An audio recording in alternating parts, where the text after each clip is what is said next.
I find it really revealing that, when there was a Sikh person, it's like you took it upon yourself. Like, hey, this is my responsibility. I'm going to go to their house and speak to them. It's like, I'm from a Jewish background. It's like if I didn't want to criticize Epstein or someone, it's insane. I would be the loudest voice condemning the madness. And I do speak about like the Hasidic Jews. Sometimes there's some extreme stuff going on in those communities. I've spoken out about. I can't imagine not wanting to do that and distance yourself. But we don't hear many Muslims, not prominent Muslims, coming out and speaking about this. Why not? Whether it's denial, I remember actually 2014, when the Professor Alexei J report came out on Rotherham, we were actually in Rotherham for a couple of days when the report came, and we were talking. Nobody wanted to talk to us and say why. Mm-hmm. No one. I want to press you again then, because I asked you before, and I don't know what I want to know what's going on in your mind about, because it sounds like it's not really actually just a Muslim problem. This is a Muslim Pakistani problem. I think it's a cultural problem, the way they're brought up and the way they think that they can treat other people that don't belong to their clan. That is the number one thing. There's so many different sort of parts to this, I would say. So just by one or two things, I don't think we would cover it. And but yeah, coming back to that Sikh guy, I actually stood outside court when he walked in, and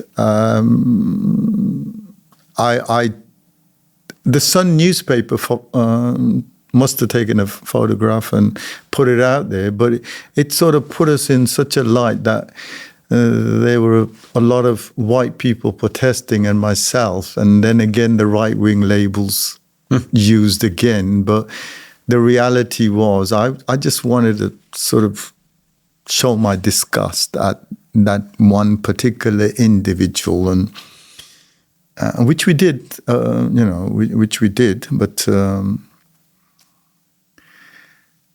yeah, it's such a it's a weird thing, this, because I always try, and I think it reminds me of something you said at the beginning. You were talking about you try and find where we all agree, or where we're together, and those kinds of things. And I think sometimes I can be a bit naive about human nature, and even discussing the grooming gangs or the R-word gang you can't say on YouTube and all of these things. It's still sort of words, and then you really think about what Because I guess part of me, I don't know why this happens. I start thinking about that man, and I start to almost feel sorry for him because he's being led away. Everyone hates him now and all those things.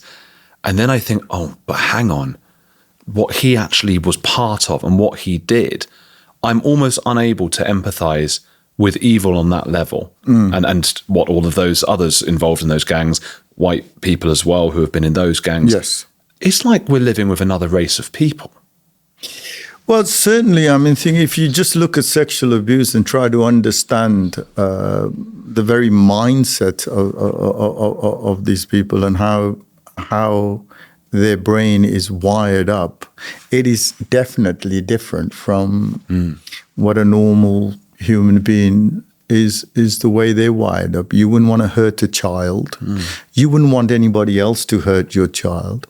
So how come you're hurting these children beyond...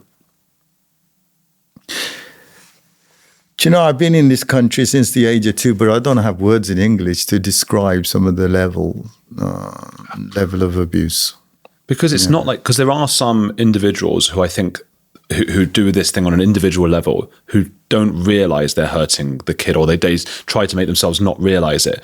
But when we're talking about a gang of this nature, they know that they're doing just unspeakable things. When you're passing people on, you're using and abusing yourself, and then you've got friends and families, and it's a group of people. They're groups of people. A gang. Even when we talk about a gang, we're talking about it's different from a group of people.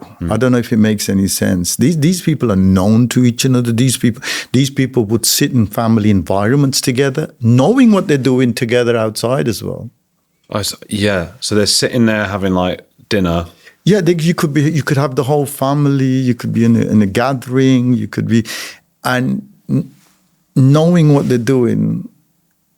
So you could, in gangs, you might have the say, the young man. He's only known to the gang members. His 5 or 6 gang crew, but he's not known. What the family won't know what he's doing, or that group won't know.